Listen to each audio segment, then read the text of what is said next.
Welcome to Female Finance Collective, where we encourage women to have open and honest conversations about all things money. Today, we're going to be talking about planning for long term goals and long term goal settings. So, we're thinking of long term goals as that 5 to 10 year time frame.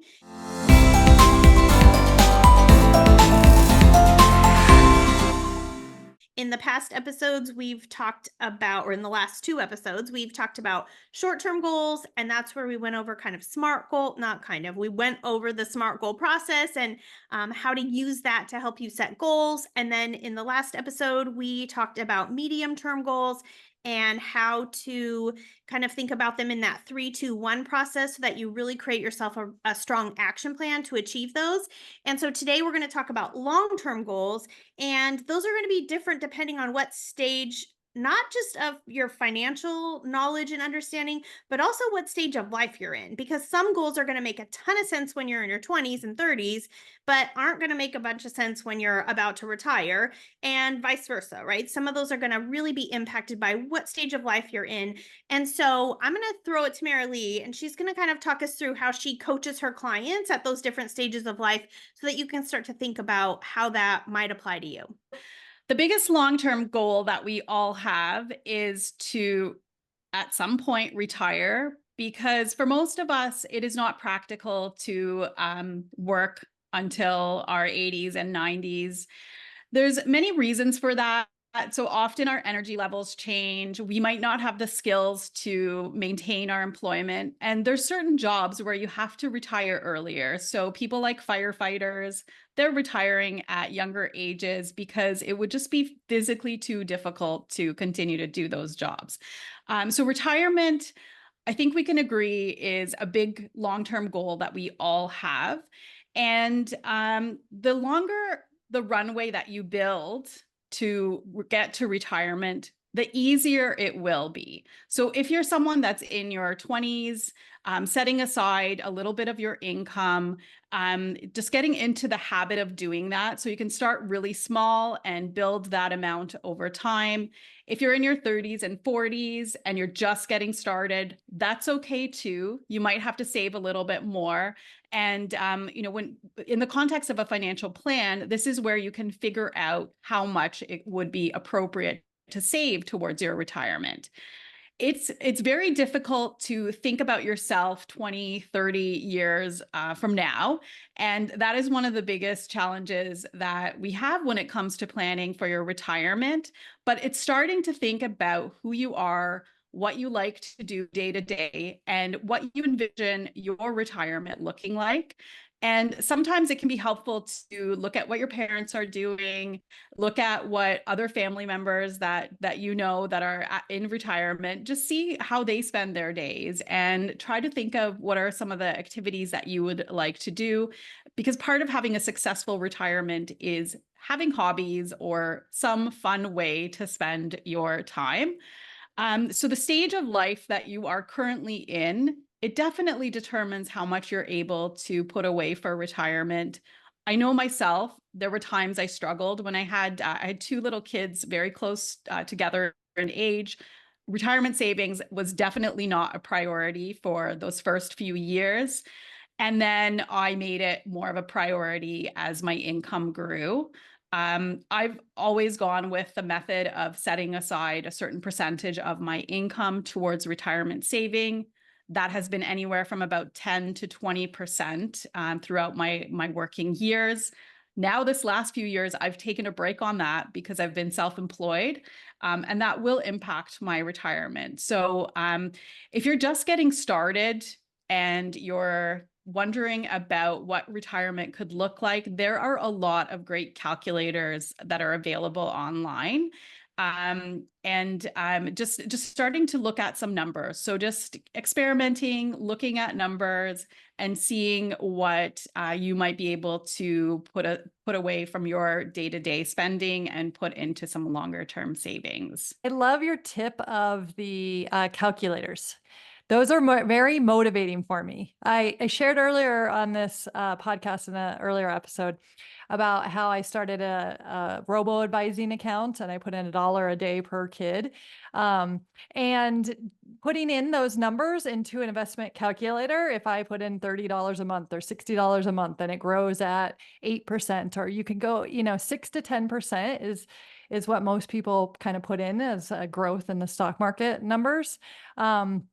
It's just it's like, okay, it's not a ton of money, but I didn't put in a ton of money either, right? But you can really see that growth, which to me is very motivating. Um, and so it helps you when you hit those roadblocks. And so we can hit all kinds of roadblocks, whether it's a mindset roadblock where you think you can't do it and why are you even trying, and I'll never hit that goal anyway, so I'm not going to set one, right? So sometimes we have mindset roadblocks. Sometimes we have a roadblock of we need a new car and we hadn't planned for that, right? That's a major roadblock, and that can be really hard when you've done the hard work and you've been saving, and all of a sudden you had an automatic investment set up for your long-term goal of retirement, and you need 20,000, 30,000 to buy a new car. You didn't expect it, and so that can feel like a roadblock. And then it's like, do I take it out of my savings, or what kind of accounts do I have for retirement? Some of them you won't want to touch because your penalties are not worth it. So what kinds of things are you saving your retirement in, 401k or IRA, right? Those you don't really want to take out early for the most part, because they have penalties. They're really retirement accounts. Or do we have a brokerage account that we could use and access, or is our emergency savings enough? So we all are going to have different roadblocks at different points in time, and they affect our goals, and that's okay. It's going to happen to all of us. That's when we're going to readjust our goals. But I think whether you're a foundation builder, a plan builder, or a wealth builder, investing at least a little bit, having that empathy for your future self is so important. I did that as a teacher early on. I didn't know what I was doing, but I was investing a little bit into, I think it was like a 567 or 503B, maybe it was. But it was a retirement account. And like Marilee said, what percentage of my salary at that time could I put in? That's different than the percentage of my salary, 10 years into my career, et cetera. So for foundation builders, I know it can be hard. You're paying off debt. You're trying to save that emergency fund, but if you can also put in a little bit because of that long runway that Marilee was talking about, and using that calculator to see it's worth it to put in $30 a month, $100 a month, because that adds up over 20, 30 years, right? Everyone says, I wish I knew this earlier. I wish I started in my 20s. It would have been, whatever. And we can all say that. And there's no better time than start today. Now, start putting in $5 a day, $1 a day, right? Start trying to have your empathy for your future self, because we all will get to that point where we're like, I really want to stop working now. So that's what I would say about that. And busy is one of the roadblocks, being busy. Yes. And it's not always avoidance, but sometimes people don't love looking at their finances and making these decisions. It is very scary. It's overwhelming. And sometimes you just don't know how much to save. So it's best to just start with small amounts and revisit. So that's what a foundation builder would do.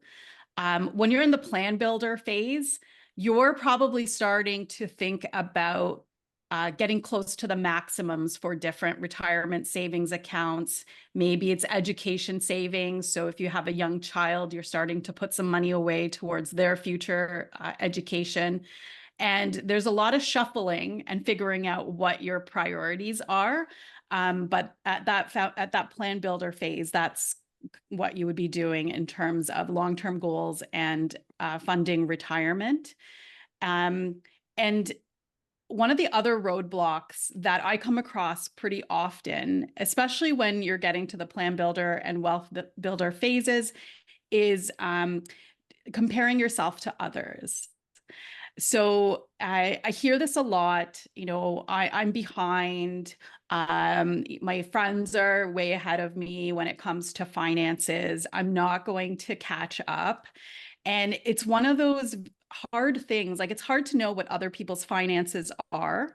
And usually people share the highlights of what is happening with their financial situation. Most people don't want to share the things that aren't going well. So the key part of personal finance is keeping it personal, looking at your actual numbers and seeing the moves that you can make that help you be that future-oriented person and take those steps towards saving for retirement and some of those other big long-term goals.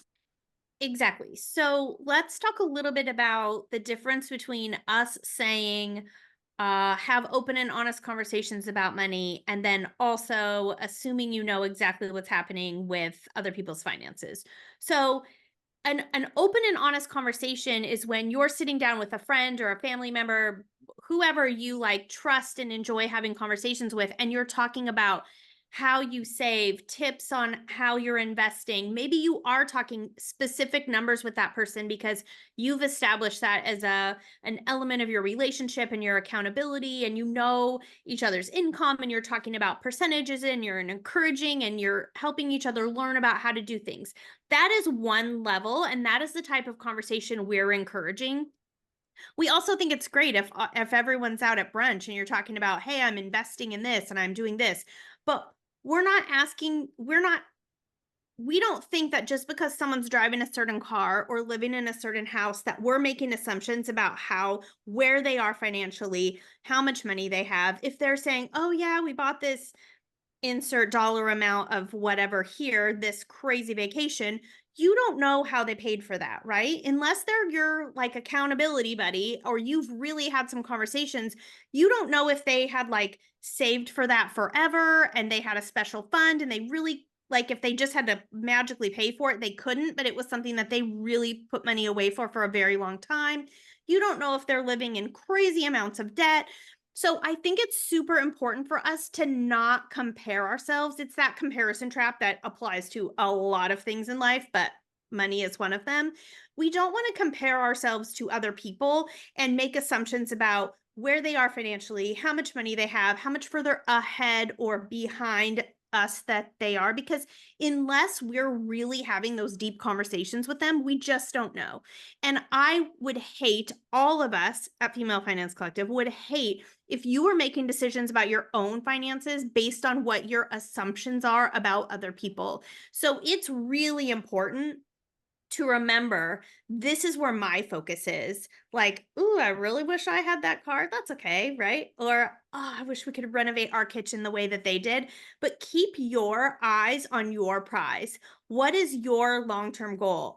It's okay to live with a unrenovated kitchen for 5 years if that means you're going to be able to pay cash for it and not have to accumulate debt to pay for it. So really keep focused on what your values are financially, what your long-term goals are, and the action steps that you've put in place to get there. And don't let other people's choices or decisions, pull you off your path, because then you're just going to regret later. I mean, you may not, but the odds are you're going to regret later. Oh, I thought we could retire at 62 and now we're going to have to work till 64 because we really took our eyes off the prize or what was important to us when we, made these changes kind of impulsively. So I think that's another big piece of long-term goals is thinking about your financial values, what's really important to you, and not worrying about comparing yourself to other people. We have some friends that we adore, and we're not financially on the same plane as them at all because of some things that happened to their jobs early on, and they made a lot of money. That I was a teacher. It was not working for startup companies that were going to get bought out and then I was going to make like fortunes of dollars, by being part of them. Like that doesn't happen to teachers, right? So there are just different circumstances that different people find themselves in career-wise. Sometimes people get an inheritance that they didn't expect. Like your plane can be very different for a ton of different reasons, and wherever you are is where you're supposed to be. And so just really stay focused on what you value and what you can control versus those elements that you can't control, because that's where your long-term goals are really going to pay off for you. I love that so much. And that's true at all levels of wealth building, right? At the foundational level, at the plan level, and the wealth builder level. Let's talk a little bit about the wealth builder long-term goals. Um, Thinking about what you just said, Jen, oftentimes wealth builders will start thinking like, do I want an encore career, or do I want to get into entrepreneurship? Do I want to write a book? How might I make more money to invest more into my retirement, for example, that long-term goal of retirement?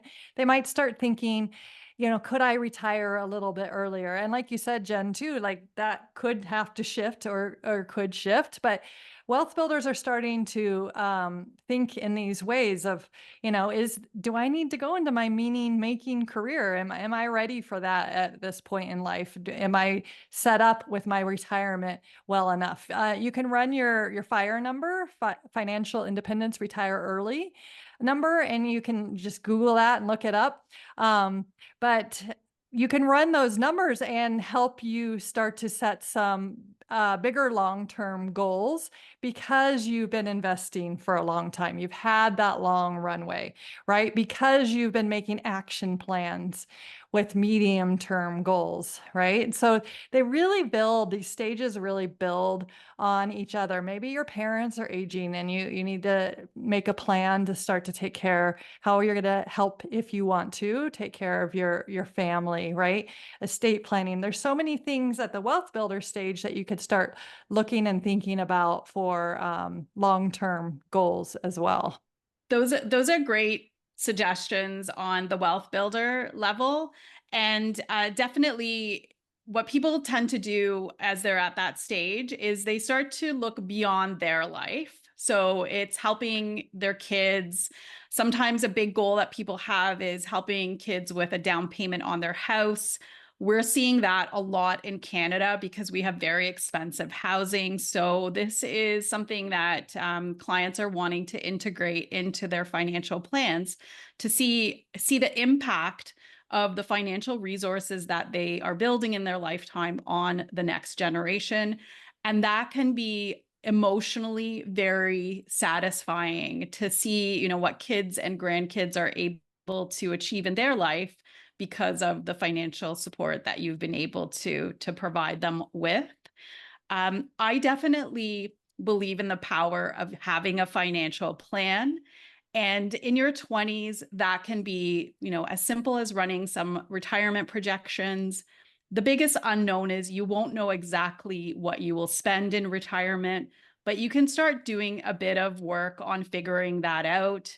If you have a salary that is comfortably meeting your lifestyle needs, you can look at factors like what it costs you to get to work, what things might change when you're in retirement. You might not have to be saving anything anymore. So in terms of rules of thumb, something like 70 to 80% of your income now is what you would need in retirement, but it is completely dependent on level of debt, your expenses, and what your lifestyle looks like.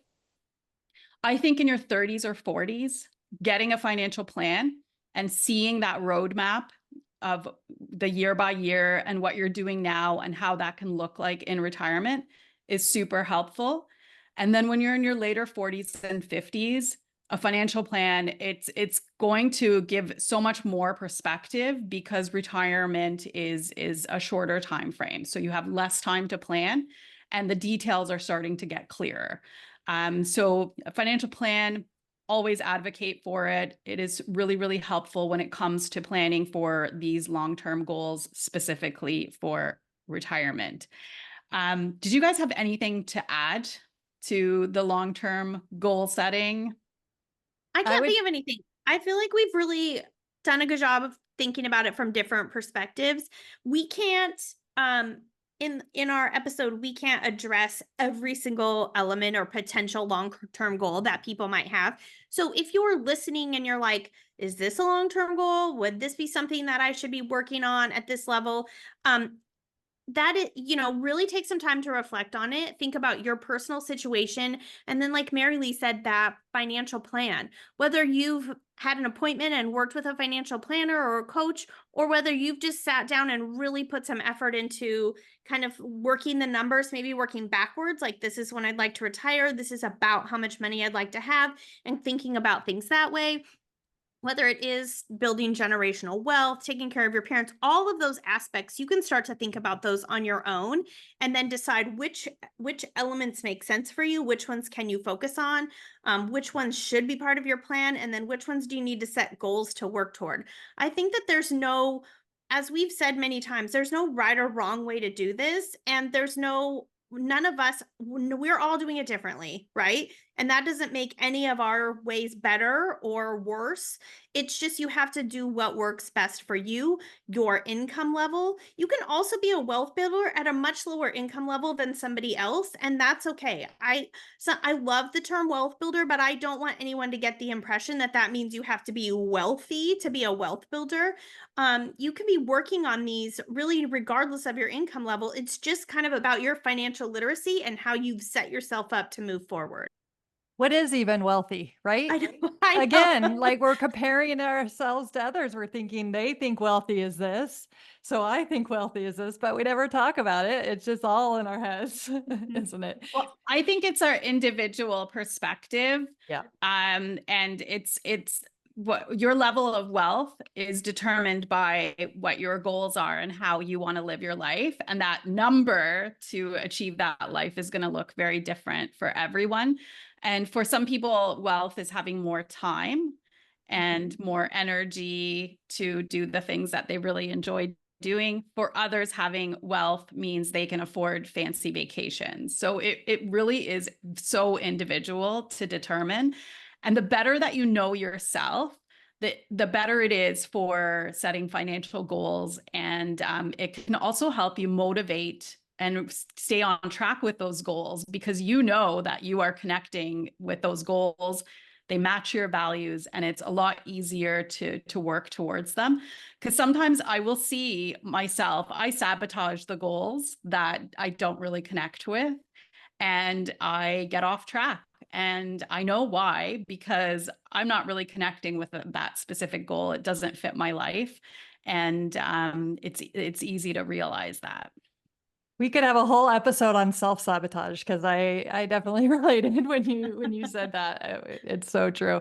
So we're going to wrap it up here. Thank you so much for listening. Be sure to like and follow our podcast wherever you listen. We really appreciate that. It helps our channel out a lot. You can find us on Instagram, on YouTube at Female Finance Collective. And we really want to hear from you. It's super helpful to let us know what you're working on. What are your goals? And remember, we've just done 3 episodes on goals, short-term, medium-term, and long-term goals.